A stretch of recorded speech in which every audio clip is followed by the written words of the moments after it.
So how are you? Ridley Pearson, everybody. The Dash Man. The Dash Man. You know, if you follow me on Twitter, who follows me on Twitter?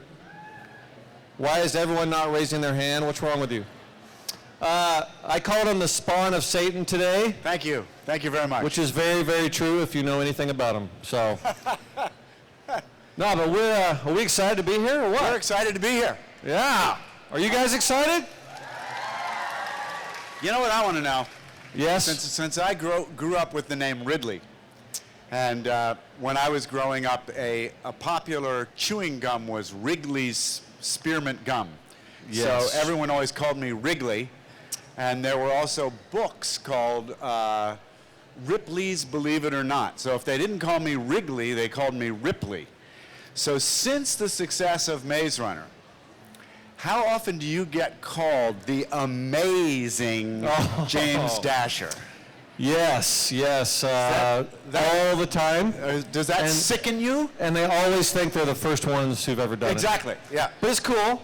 And I also get called like the reindeer, Dasher, on Dasher. That's what I wondered, on Dasher, on Blitzen. Yeah. But it's all good, right? It's all good. It's all good. It's all good. So, yeah. We just discovered that we both have a love of the American West. Anyone here live west of the Hudson? Hudson? No. West of the Mississippi? No. If they don't live west of the Hudson, it's unlikely they're going to live west of the Mississippi. Excellent point. Thank you. He is a smart dude. Thank Have you noticed very this? Much. Who here is a book nerd? Nice. Well, it's kind of cool. They just asked Ridley and myself to come up here and basically talk to each other and bore you guys to tears, all right? And then we're going to ask you for questions so you can bore the rest of the people to tears. You know what I want to know? Because we're supposed to talk about the fact that we write long series, which is an interesting topic. And did you know you were writing a series when you started this craziness? Yes, with the Maze Runner, from the very first night that all these ideas started coming into my brain. And a good brain it is, ladies and gentlemen. Yes. A good brain it is. Yes, it's pushing at the edges of my skull. But it just really quickly became a 3-part story for me. It did, yeah. And I know there's 4 books. He's bad at math. Yes. But one's a prequel, so. But yeah, it just really fit into a 3 parts, like a 3-act play type thing. And so you had story first.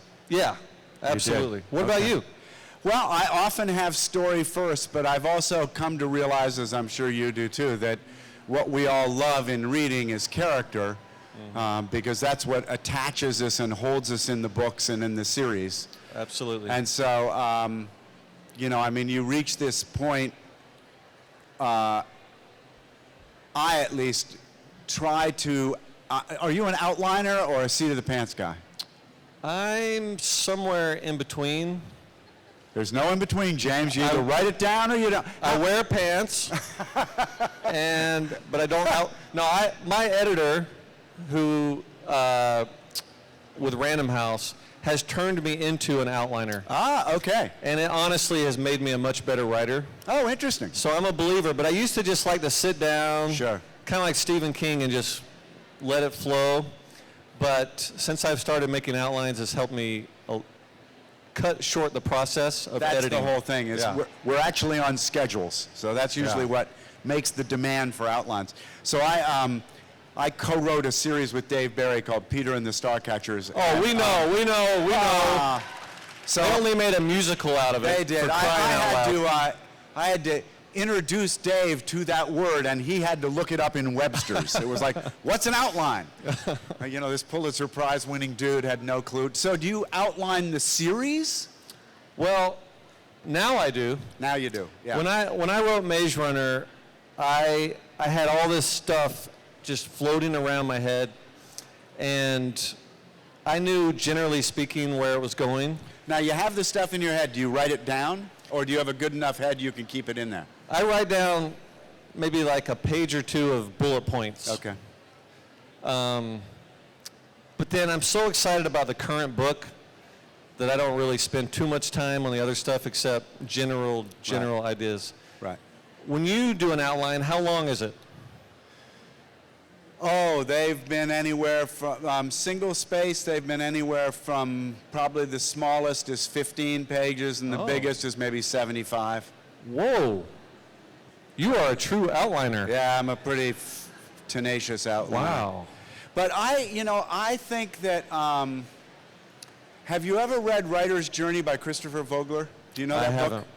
Well, he talks about mythic three-act structure, beginning, middle, and end, and not formula, but kind of rules that it all plays under. And I have a great love of resolution.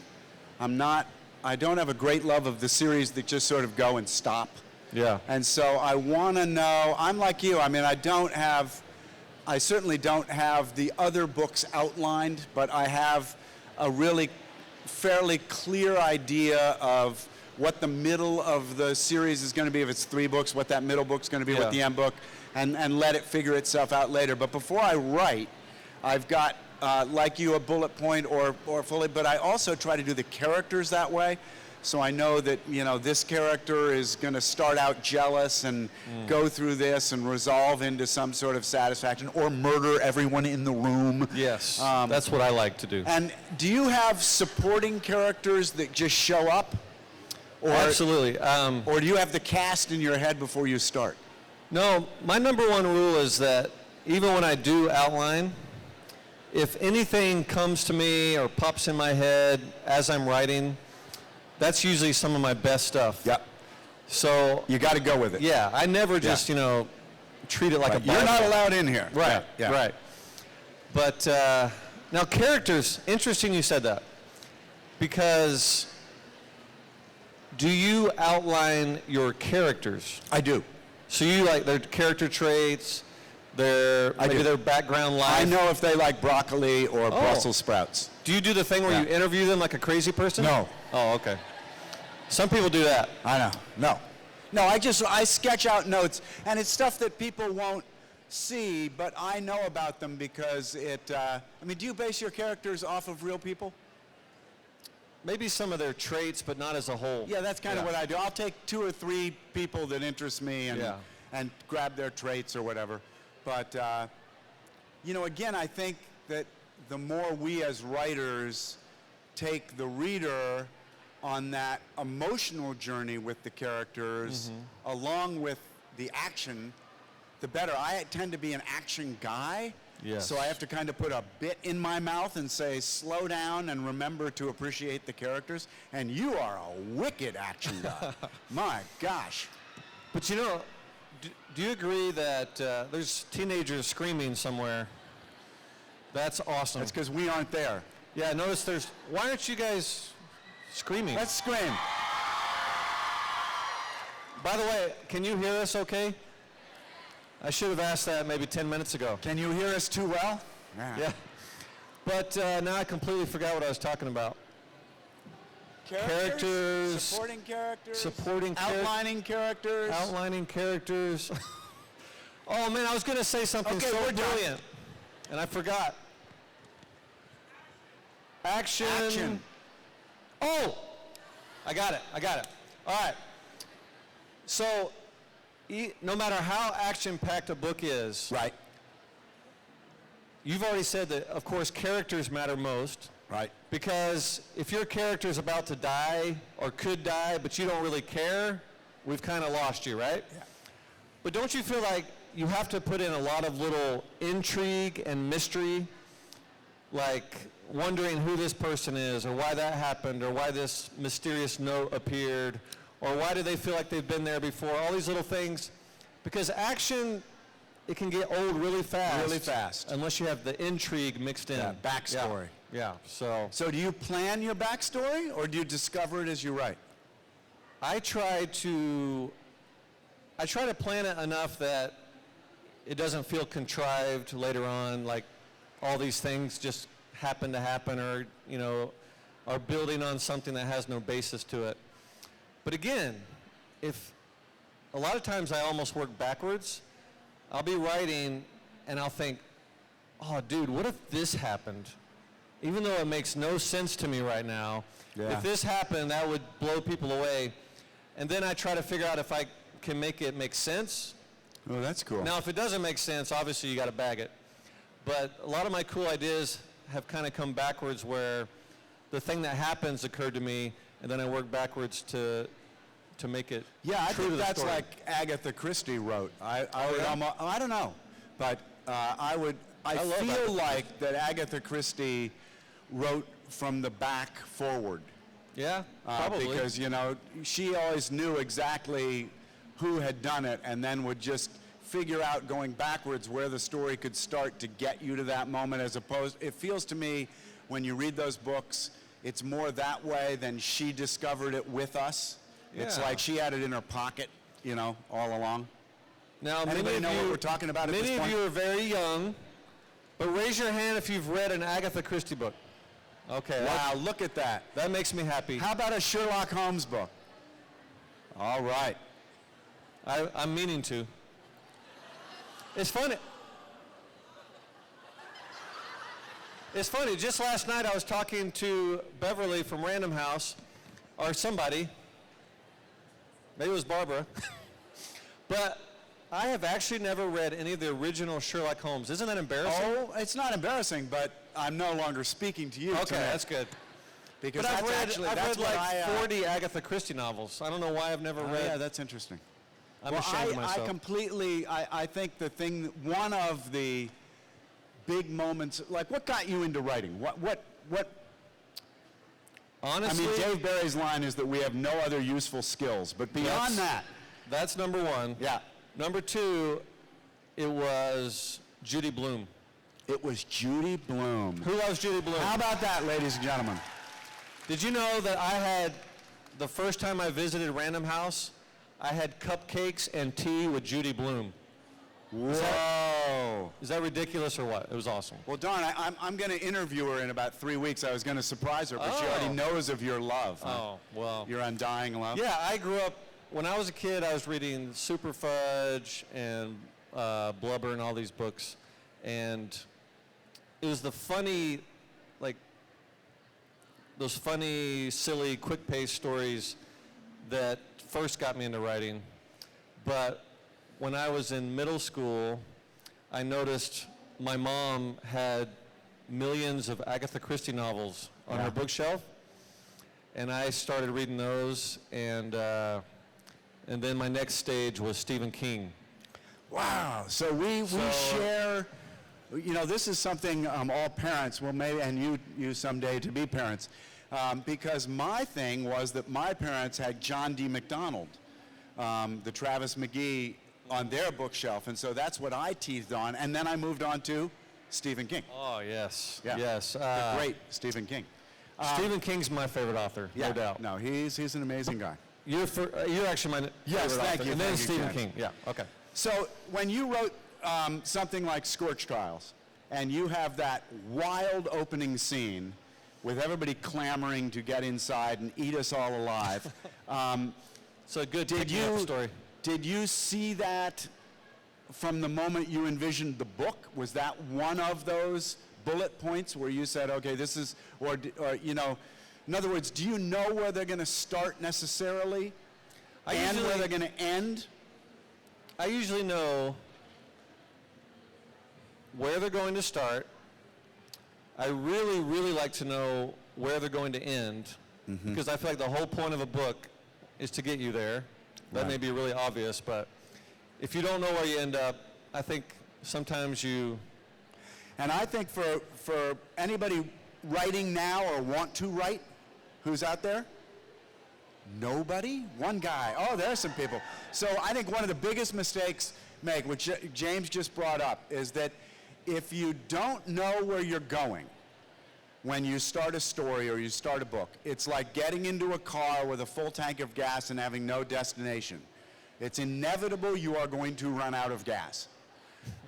And it's a mistake that I volunteer teach a bunch, and I see it over and over and over, which is that having an idea isn't enough to write a story. You actually have to have the story. You have to have a beginning, middle, and end. You can write a million ideas of, wouldn't it be cool if this kid went to wizard school in a castle? But you know, that's not enough to make that wonderful series that J.K. Rowling made.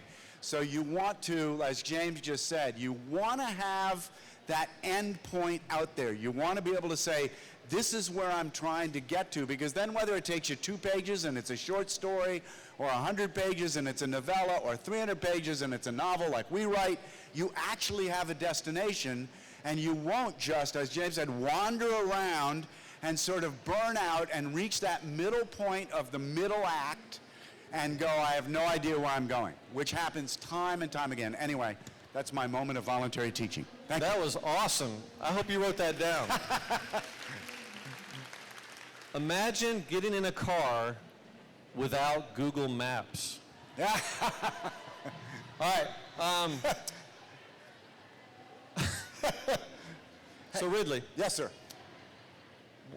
I've been meaning to ask you this since we started. You wrote a lot of adult. Yes, crime fiction, and I still fiction. do. Right.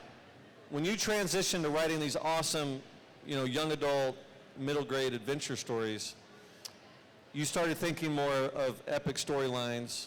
I did. What was a challenge and a few things you learned from that transition? Well, the thing you learn really quickly is that you never write down to an audience. Oh yeah, amen. You know? Amen. You learn that young readers, and some people are 40 and still young. Oh yeah. Or 60 and still young, but young readers are the hardest audience of all because they're going to reread your books over and over and over. And my adult thrillers, somebody will read them on an airplane and it's done. Right. The Kingdom Keepers or Peter and the Starcatchers or Maze Runner or Squirks Trials, they, as you know, we get these, it's so cool when we do signings because people show up with these just beat up books, and you say, what, did you wash this thing in the, and they go, no, it's just that I've read it 9 times. And you go, security. But, there's a participation at the level we both write for that is so exciting. And so I think that that was one thing I learned between adults and everyone else is that hunger and, how everybody, when you write an adult book, everybody goes, oh, thank you, the film rights available and this and that. But when you write a kid's novel, they've read it during your talk. And they come up and say, when's the next one? Yep. And you go, I'm still out on the road for this one, there's this very cool community that develops. I'm sure you have crazy Maze Runner fans. And it's the best thing, you would think that would drive us all nuts, but it's the best thing ever. Oh, it is just, it's surreal, but just awesome. I love it. And I just don't think there's, I think if I had to categorize the suspense novels and my middle reader, young adult kind of things, is that if you write a book that can hold the reader and keep them turning pages, and it has really convincing characters, then you're doing what you need to do. And you don't write down to kids. My adult novels are a little more gruesome. There might be sex in them or bad words or that kind of thing. I don't want to be anywhere near that in my middle reader stuff, but that's about it. Otherwise, they're complicated, I hope, fun stories to read. We never think, this is too complicated or too dark. Right. They don't understand this You word. write some dark stuff, dude. There's people losing limbs and things. Yeah. It's like a Red Cross book. It's got something to do with my childhood. I don't know what's going on. But, Talk to me about your childhood. Yes. Where were you raised? Let me tell you about my mother. No. No, but Stephen King influenced my writing a lot. It did. I So think you that's are just a dark soul. probably obvious, yeah. Yeah. But I don't know. I feel like I remember Dean Koontz, who I love Dean Koontz as well. Yeah. He said something that, he has some pretty dark stuff as well. Oh. But you always kind of come out on the other side, and it's that contrast helps you see the good in the world and the good in people. So I am kind of drawn to the dark side, but there's reasons. Can you talk about any moments in your novels, you know, like you've gotten 2/3 of the way through writing a book and you've been surprised by a character or, you know, something someone's thought or done, or that they're going to die and you never thought they were going to die, or, you know, sort of as we all, Definitely. I mean, as writers, we get as surprised by this stuff as readers. So I wondered, can you talk about a couple of things that have sort of shocked you? In fact, without spoilers or anything, some people die in the Maze Runner books. I don't know if you guys knew this, maybe. Some? Some. But there was this one character, one character who died. I did not know that one character would die. Uh-huh. I'm trying to not give any hints here, but and it really made me sad. Yeah. Authors are really weird. I don't know if you know this, but your stories and your characters can really become, you know, like real life. And you know, if someone called you one day and told you that your friend died, you'd be sad, depending on the friend, right? Especially if you killed them. Yeah, especially if you kill. And so I remember I was driving my car one time, and this thing came to me. I'm like, crap, so-and-so has to die. Yeah. And I know you have this macho image of me, Ridley. I'm sure you do. Oh, But I unbelievable. I actually teared up in my car because I made the decision to kill this certain character. And it was really sad. I have the James Dasher fat head on my wall, actually. Oh, nice. Yeah. Nice. You only have one? Yeah, only one. Oh, okay. Yeah. Well. Anyway, yeah. So what about you? Have you had no, that same experience? way. I mean, I've had characters surprise me, and I've had characters that I suddenly discovered were going to die, and I've had characters walk onto my books, like an athlete would walk on and try out for a team. There are these 3 young women, Amanda, Jess, and Maddie in the Kingdom Keepers series. And they were never in my outline. They were never in anything. They literally, I met one of them in one of my scenes, and she kept talking. And I know this sounds all sort of goofy, weird, but it's what happens as a writer. And they became more and more present. And then they became some of my favorite characters. And it all surprised me. Well, if anyone understands us, it'd be these people. Yes, that's right. You're all weird too, right? Yeah. We can be weird book people together today. So I have a question. I don't know you when we get outside, though. I have a question for you. Yes, sir. I'm really fascinated with the whole Disney world. Oh, yeah. Is there some official, like, book of canon that you can't stray from? Or No, they've been unbelievably generous with me. What happened was, because of my suspense thrillers and because I'm an outliner, my interest is in putting fact in fiction. So I've always interviewed, you know, forensics this and medical examiners and forensic psychiatrists and all these people for my suspense novels. And when it was raised that Disney would be interested in a thriller that was set for a slightly younger audience inside their theme parks, I said, that would be great, but I'd have to have full access to your theme parks day and night. And they said, well, we don't do that. And I said, okay, but then I can't write my books because that's the only way I know how to write my books. And about a month later, Wendy Lefcon, my editor to be, called up and said, okay, so I've got you a VIP pass, and it'll get you into any park around the world for free. And if you call ahead, we will get a Disney Imagineer, who are the people that plan the attractions, and they will show you around when the park is closed. So, how many of you would kill your grandmother for that? Yeah, me. So I've done this like 28 times now. So I go into a place like Small World or Space Mountain, and when they're shut down, and walk them under emergency lights, and I'll walk them for 2.5 hours and take all these crazy notes. And then they bring in the cast members at 5:30 in the morning, and they turn it on for me, and I'll ride it, you know, 11 times by myself taking notes and going crazy.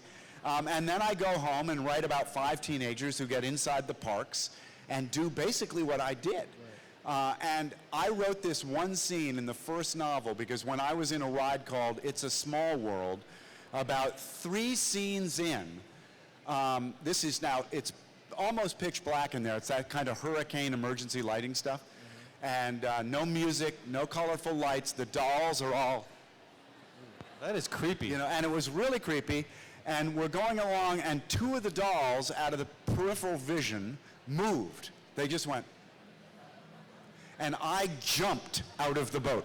I literally levitated out of the boat. When I came down, the Imagineer said, "What's with you?" And I went, you know, "Did you not see that happen?" Oh. And he said, "Dude, the ride is shut down. These dolls don't move when it's shut." Well, I saw them move. So I went home and wrote a scene about that. I'm getting to the answer to your No, question this is now. awesome. Keep talking. And the 5 teenagers are in there after dark, and they're on Small World, and 2 of the dolls move, and then 6 of the dolls move, and I'm in a rock band with Stephen King, and I said, wait, I'm in a rock band with Stephen King? All of the dolls move, because that's what Stephen, you know, what would Stephen do? That's how I live my life. So all of the dolls move, and I have them biting at these kids and causing them to bleed, and I knew I had to get this first book approved by the Disney attorneys, which comes back to your question. It took them 11 months to approve the book. So actually Starcatchers came out before Kingdom Keepers, even though Kingdom Keepers was written before Starcatchers, something people don't know. But the end result is that I was sure I would be censored. And from that moment on, they still review the books and take months to do it. But they've never censored a word out of this Oh, thing. that's awesome. You know, they Good for advised Disney. me, I know, good for Disney. They advised me, and the only thing they've ever done is at one point I had a scene where Minnie Mouse was speaking. And my editor called up and said, dude, Minnie Mouse cannot speak in your book. And I said, I can live with that. So they've guided me so I don't make a complete fool out of myself. It's a minor concession. But they don't actually say, hey, you can't, have the dolls in Small World go psycho. Now, I'm going to reveal something about myself. I'm terrified of dolls And clowns? and clowns. Clowns, man. It's So- clowns with me. No, that is so cool. I think you did that whole thing just so you could get that free, or not free, but the, It is. I mean, free. I can get It the is pass. free. Yeah. I know, I've got That them is- in here. I'm going That is to. awesome. I want to. Next thing I want to do is try them overseas. I want to see if I can get in like Paris Disneyland. So Dude. one of these days I'm going to try that. You know, So- I meant to mention at the beginning, I mean, most of you probably know this, but can you imagine being in a band with Stephen King? yeah, it's pretty fun. It's ridiculous, this guy. It's pretty fun. But what's interesting when you get to know and work with Stephen King, we got trouble. In the back is the manager of our band in that vest right there. Oh, yeah, that's that him, huh? swarthy looking guy. Hey, Ted. Can I play the triangle in the band? I can keep a steady rhythm, man. But what's interesting about Stephen is he's an absolutely normal guy. He's brilliant, and he's funnier than heck. You would just, he's not one of these macabre, dress in all black kind of guys, but it turns out, those of us who are fans, it turns out that Stephen King's fans are psycho. And you learn this the more you hang around with him. So we played a show in Nashville, and we always ended with Stephen because we knew that's how we'd get the most applause. This band is the worst band you have ever heard. But we play to raise money for good causes. And we're up on a stage, and Stephen's playing away, and we had that Bob Dylan moment. Somebody, mistakenly saw somebody light a cigarette or something and thought, oh, so everybody's swaying with their things out there and their deals, and Stephen's up there playing, and standing down here, looking up at Stephen, is a perfectly attractive, like 35-year-old woman like this. All 10 fingernails on fire. Those are Stephen King fans. Wow. Let's hope they were plastic nails. That doesn't surprise me at all, actually. So, I have another question for you. Now, so I had this crazy cool experience with a movie. Yeah. I'm really curious about. And there are more coming. Oh yeah, yes. Scorch is being filmed, or Who's is it in excited? the can? I'm excited. Yeah, it You know, comes out most of these this movies fall. aren't any good, and yours is good. Yeah, we were. How did you do that? We were. Tell us how you made it good. Basically, I did it by myself with I an know. Apple phone, Apple phone. No, I mean, were you we got- lucky, or were you a consultant? Okay, but don't forget, when I'm done answering, I have a question for you about Well, that's the all musical. right. Okay. We got to take people's questions here in a moment. So, I was just involved enough that I couldn't be happier. Well, you should be. I mean, I consulted on the script. I don't know if You I really, did. I don't know if I really had any power, but they made me feel like I had I know. power. That's the same with us on the play. I got to meet the cast. I visited the set a few times. Wow. One of my favorite things, they invited me to come when they recorded the music for the movie. Oh, wow. And I'm a huge soundtrack guy. I love soundtracks. Yeah, me too. I write to soundtracks. Do you write to soundtracks? Dude, we're like twins. Do you write to cousins. soundtracks? Yes, absolutely. It's hard to find, like, I've got a Pandora channel, and I've got an iTunes channel. Okay. That I listen to, so it mixes it up. But it's hard to get the really good dark ones. And when Aliens. Aliens. The soundtrack to Aliens. Next time you're writing a dark scene. Great. okay? Well, I And just Matrix. like that. Yeah. My daughter, my 16-year-old daughter came in the other day and said, Dad, how can you write with this music on? Because they're all going, and I said, oh, I love this stuff, you know. I just like mood. I didn't know. Yeah, you're the first guy I've met. So I was, one of the greatest things that director Wes Ball ever said to me was, all these young adult movies are going with the pop music, soundtracks. He said, we're not going to have one pop song. It's going to be all epic orchestral score. Yeah, I was very happy. Yeah. But yeah, so I felt like part of the family. I had a very positive experience, which some of my other author And friends do you have just not had. take it, I mean, you know how many of these don't work. Right. So do you take it as luck that you got the right team and they Yep. listened to you a little bit? And because Yeah, we lucked out. with yeah, I mean, you director, had such a cast. good movie. Yeah. Good movie, yeah? So what was it like for you with the musical? Peter It's and the same kind Starcatchers? of thing. I mean, they were very respectful. They let us make comments. You know, who knows how many of them they actually took. Yeah. But I love theater, and I had never seen something go from what they call page to stage. Yeah. And it was a 6-year process. Wow, So they 6 let years? me, Dave did it a little bit, but I did it all the time. They let me come back and see the next stage that they were in. And I don't mean this kind of stage, but the next, you know, developments. Right. And watching it grow, the very first time they did it, it was some students at Williams College reading from pages cut out of our book. Oh. And then we saw it open on Broadway, you know, Okay. 6 years later. Oh, So wow. to see that arc was just unbelievable. We had Rick Ellis, who wrote Jersey Boys, was the writer, a brilliant, funny, wonderful guy. And that's where, I don't know about you, but that's where I attribute the luck, is that we got a team that all liked each other. Some of the actors stayed with this thing 4 years before it ever made it to off-Broadway. So, you know, sometimes you get lucky, I think. Yeah, it's funny. That totally reminds me of, we got a director that it was his first film. Oh my gosh. So that shows you how That's much luck. such a risk. Yeah. And the cast, just like with you, they are constantly getting together. Yeah. They all stay in touch. They all become best friends. And you So can tell what it about on the Scorch? screen. What can you tell us about Scorch? Because he Scorch. knows everything about the movie. Oh, yeah. And isn't allowed to tell us much. Right, What are you allowed to tell us? Well, I'll tell you the one rushes thing. that you've seen, do you like the performances? Yes. Okay. And is really surreal for me because We're supposed to start taking questions. oh, okay. If you watch Game of Thrones, Littlefinger from Game of Thrones is in the Scorch Trials. Oh. And if you watch Breaking Bad, the guy who owned the chicken stores, the really evil guy, he's in the movie. Oh.